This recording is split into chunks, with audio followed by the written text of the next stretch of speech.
The PlayStation 5 user interface has been revealed, and frankly, it's quite nice. Hi folks, it's Falcon, and today on gameranx, the PlayStation 5 UI, 10 things you need to know. Starting off at number 10, there's a completely different, completely new control center when you press the PlayStation button. Basically, it gives you access to a bunch of different menu options, but the game is still running in the background. Essentially, it's separated into cards with lots of different types of options assigned to cards, and there's a lot to do. You pretty much can get to everything that you might possibly want without even closing the game, really. Let's say you want to access your screenshots or do some activities, which we'll detail in just a moment. That stuff is all right there. It's definitely a new and more convenient version of the PlayStation menu that I think not only visually looks a lot better, but is organized quite a bit better than the PlayStation 4, which, if you recall, I said basically the same thing about the PlayStation 4 menu relevant to the PlayStation 3.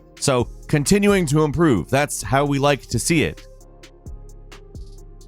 At number 9 is activities. Activities are a new thing that PlayStation basically seems to track. There's both active and suggested activities, and it kind of gives you a chance to glance at various objectives in-game, and it gives you a personalized estimation, I'm assuming algorithmic based on your playstyle or something, which gives you an estimate for how long it will take you to complete that activity. This, I think, is especially useful for adults playing these games. You can get into an activity that shouldn't take you more than the amount of time that you have to play the game. But these types of activities appear to be various levels or objectives in levels, and you can even bring up little video guides and or hints without even leaving the game. Like, you don't have to take out your phone and go on an obsessive Google search for hints that's relevant to what's going on in the game. You can pin the videos to the side of the screen, and they seem to be working to keep the hint content spoiler-free, which is really nice. At number 8, let's talk a little bit more in depth about those game hints. So you can get clues and watch videos for games that help with trophies, objectives, and keeping in mind this is a PlayStation Plus feature, you need to be subscribed to do it. Now, I think most people who play PlayStation are probably going to be on a PS Plus subscription. It has a lot of benefits other than this. However, my big thing looking at this specifically is how much more convenient just getting a little nudge in the right direction is going to be. I don't like searching the internet for a hint in a game because it often gives me more information than I'm intending to get. I find out more about the game than I really want to know, and that includes story spoilers sometimes. Like, if I'm looking for a hint, I want it to be very specific to the thing I'm trying to do, and I like the idea that they're working very hard to keep things relevant. I can't tell you exactly how much I'm going to lean on this feature. I have not had any experience with it, and I'm not usually in need of hints. However, when I do need a hint, I generally do experience those problems. So I think it is possibly a very useful feature, but time will tell. At number 7 is the game base menu, which gives you new party and chat options. Let's just talk about how much better this is in every possible way. Let's say you start a chat. You can right off just invite some people. There's a microphone built into every PlayStation DualSense controller. You're there. You got the chatting. It's already possible. There's no thing to add. There's nothing really to understand. It's simple. Hit the game base, invite some people, done. Similarly, this works for party options, which, by the way, aren't just like groups that you play games with. They're almost like a group DM on a social service that you can share images to, you can send group text to, etc., etc. It's really a nice feature. I like it a lot. And getting into a gaming party is very simple. If you got a game that you can co-op or has the option for multiplayer, this stuff is very, very intuitive. Reminds me of the Steam friends list with a little less clutter, because it's really, really clean. And I like that because, frankly, if I want to start a game or just chat with friends on PlayStation, I kind of just avoided it. Like, get a Discord call going or something. It seems like that's not how this is going to pan out,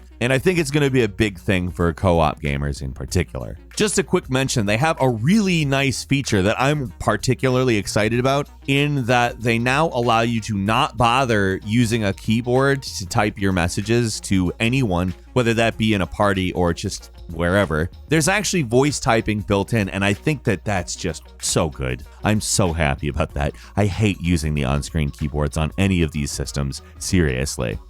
At number 6 is screen sharing. Like, there are really, really good screen sharing capabilities in here. It's pretty much the same as the previous point as far as how you do it. However, I think that it needs to be separated on account. You can, during any game, watch your friend play a game. You can pin it to the side. You can voice chat with them as they're playing a different game than you. You can distract yourself from your game by watching their game. Like, they demonstrated it with somebody playing Sackboy with Uncharted: The Lost Legacy in the corner. I thought it was a really cool feature. Like, I don't know that it's going to be particularly useful, but I definitely can see myself using it. Frankly, these social features are just stuff that couldn't have come at a better time. We don't really have the capability to do stuff like couch co-op as readily as we did in the before times. And it's really nice to have options that allow us to do things with our friends. And I think Sony really has a good conceptualization of a feature that is going to be useful, not only in the game base menu, but here in the screen share. Like, you can really actually interact with each other over the game that your friend is playing or that you're playing and they're watching. At number 5, with a simple request, if a game has the capability to, you can simply jump right into it with your friends, which is great. I think that this is a fantastic idea. It's just a card that is in your main menu. If your friend starts a game that is joinable, there will be a card that says, hey, you can join this game. Like, it's incredibly simple. I vastly prefer that to the previous PlayStation experience as far as playing with your friends. There was multiple steps. This is not something where we have that. Genuinely, it's a huge step forward as far as just jumping into your friends' games or making a game that your friends can jump in as well. Again, it's not necessarily that absolutely every single game is going to be like that. Keep this in mind. It's something that the developers have to integrate into the game, but I have a feeling that most developers will understand the importance of this feature as something that will attract people to their game. So I would expect fairly wide adoption on that feature.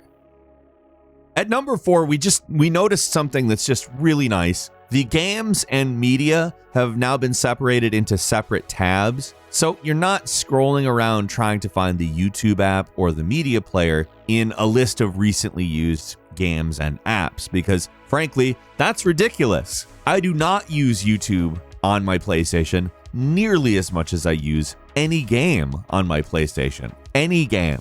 YouTube is buried quickly. Now you just go to the media tab and all of your recently used media right there. It's such a huge improvement, such a simple improvement, but a necessary one, and one that I think will actually be a huge deal for people who use their PlayStations as media centers, or even especially people like myself who kind of casually use it to watch like a video here and there. Just separating that kind of stuff into tabs is a really useful inclusion and a step forward for sure. Maybe a little basic, but not something I'm going to complain about.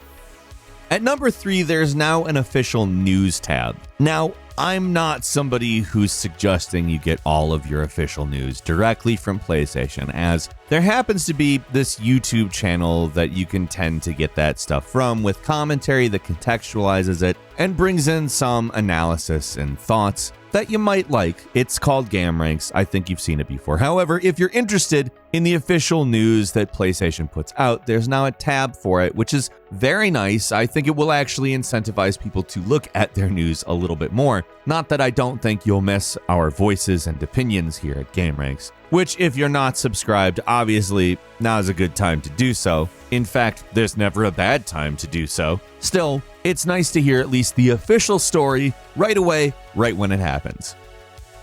At number 2, the PlayStation Store is fully integrated into the system. So apparently, load times are going to be way better. Like, they probably would have been way better if they did it the other way still. Which, by the way, on the PlayStation 4, the PlayStation Store was its own app. And again, it's just literally part of the OS now, which I think is a big improvement because, wow, I hated how slow the PlayStation Store was on the PlayStation 4. And don't even get me started about how it was on the PlayStation 3. The idea that the PlayStation Store could just be fast, I love the sound of that, but they've also heard that there's a possibility that we'll be seeing more ads, which I'm not in love with. I mean, if they're ads for games that pop up in various places on the system itself, maybe that's not the worst thing, but we'll see.